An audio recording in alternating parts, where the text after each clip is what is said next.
नमस्कार, हिमाचल अभी.com का radio bulletin सुन रहे हैं आप। मैं हूं आपके साथ नेहा गुप्ता। इस बुलेटिन में हम बात करेंगे प्रदेश भर की तमाम बड़ी खबरों के बारे में, लेकिन सबसे पहले नजर डालेंगे हेडलाइंस पर। 17 फरवरी से स्कूलों में आएंगे पहली से 8वीं कक्षा के विद्यार्थी। कैबिनेट ने दी 300 पदों को भरने की मंजूरी। कई स्कूल और स्वास्थ्य केंद्र होंगे अपग्रेड। कर्मचारियों पेंशनरों को सौगातें।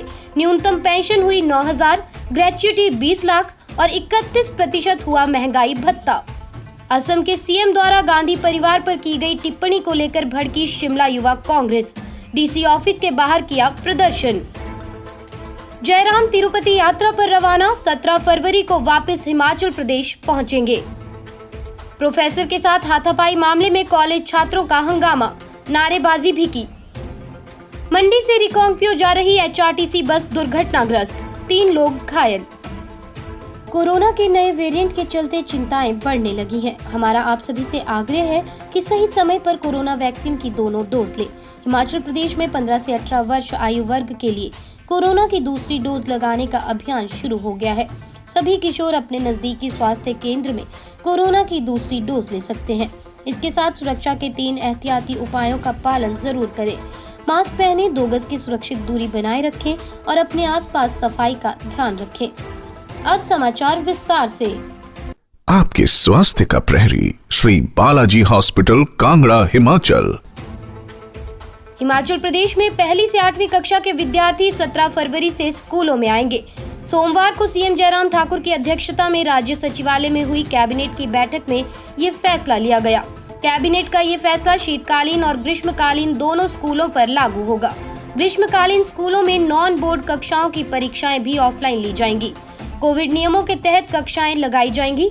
9वीं से 12वीं कक्षा के छात्रों के लिए स्कूल पहले से ही खोल दिए गए हैं।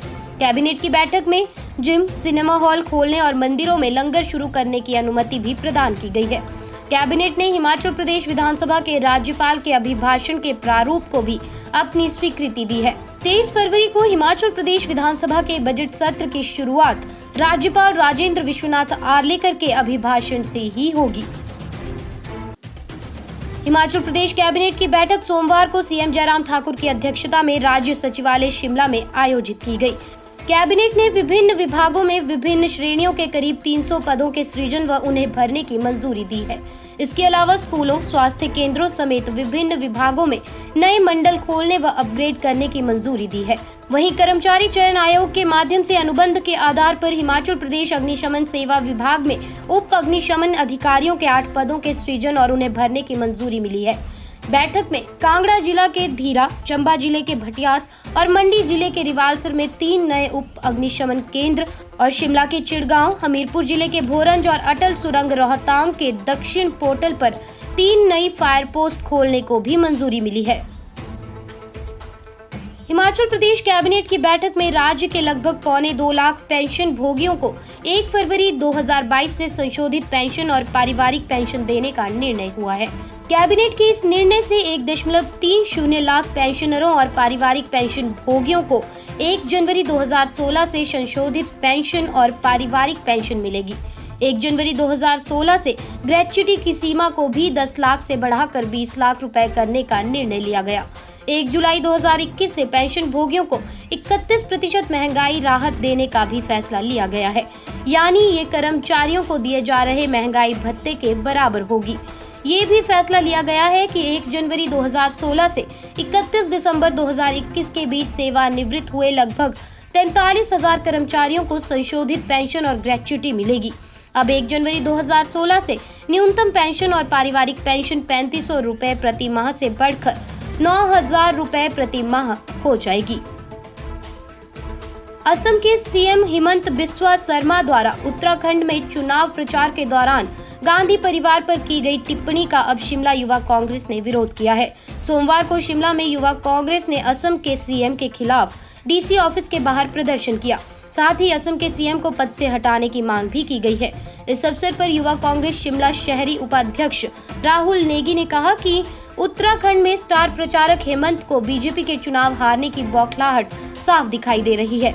बीजेपी में ऐसी मानसिकता के लोगों को खासा पसंद किया जाता है, लेकिन हेमंत द्वारा राहुल गांधी व स्वर्गीय राजीव गांधी पर टिप्पणी करना उनकी घटिया मानसिकता को दर्शाता है। राहुल नेगी ने कहा कि हेमंत बिस्वा शर्मा को हिंदू धर्म की संस्कृति व सभ्यता समझने की खासा जरूरत है। शेष समाचार ब्रेक के बाद। आपके स्वास्थ्य का प्रहरी श्री बालाजी हॉस्पिटल कांगड़ा हिमाचल।